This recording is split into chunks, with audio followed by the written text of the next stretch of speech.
আমার নবীকে সাক্ষী করে বলছি, দুনিয়ার জায়গায় আমার নবীর শানে বিন্দু পরিমাণ বেয়াদবি যদি করে, সে যেই হোক জুতা বানিয়ে ছেড়ে দেবে। বাবার সাথে বেয়াদবি করছেন বেয়াদব, আমার নবীর সাথে বেয়াদবি করবেন বেঈমান। আপনি যদি পুরা দুনিয়া উল্টায়ও দেন, ঈমান আসবে। আমাদের সাথে কারো কোনো ধরনের লেনদেনের সমস্যা নাই, শুধু একটা জায়গায় সমস্যা, শানে রিসালাতে বিন্দু পরিমাণ বেয়াদবি হলে আমাদের গায়ে আগুন ধরে যায়। আপনি দুনিয়া নিয়ে নেন, আমার 14 গোষ্ঠী নিয়ে নেন, কোনো অসুবিধা নাই। লা ইলাহা ইল্লাল্লাহ, আপনি এই লা ইলাহা ইল্লাল্লাহর পরেও সিনাই উঠে জবাই করে দেন নাই। এ যারা জবাই করে তাদেরকে ইয়েজিদি বলে। কি বলে? আমরা অনেকেই বলি আমার ছেলে নামাজ পড়ে, আমার ছেলে নামাজ পড়ে, আমাদের মারাও চায়। আমি মাদেরকে, যারা যেখানে বসে মহিলারা আমাদেরকে দেখছে, আমাদের মাদেরকে বলছি, সংকট দুই মুখী। আপনি সংকটের প্রতি খেয়াল করতে হবে। কি সংকট? আমাদের একটা বড় সংকট হচ্ছে লা ইলাহা ইল্লাল্লাহর উপর আক্রমণ। সেটা কিসের?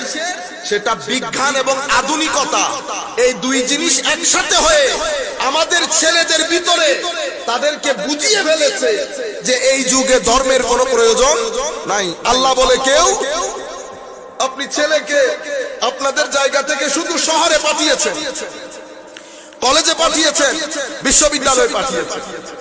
এই কলেজ বিশ্ববিদ্যালয়ের মাহৌল, সোহবত, সঙ্গ কিছুদিনের মধ্যে তার ভিতর থেকে ঈমানের চেরাগ নিবু নিবু করে দিয়েছে।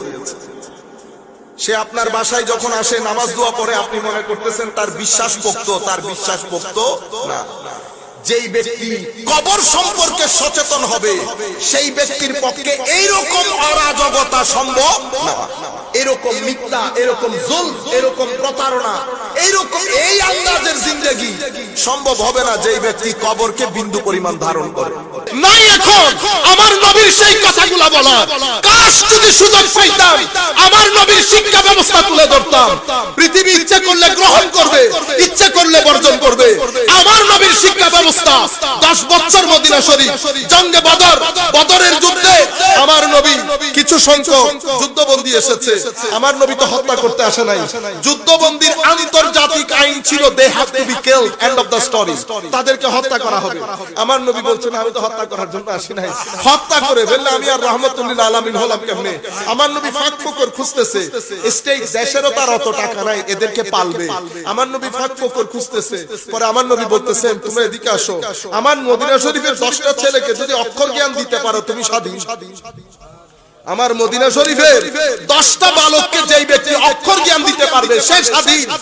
এটা ছিল পৃথিবীর ইতিহাসে প্রথম লিটারেসি মুভমেন্ট, শিক্ষা আন্দোলন।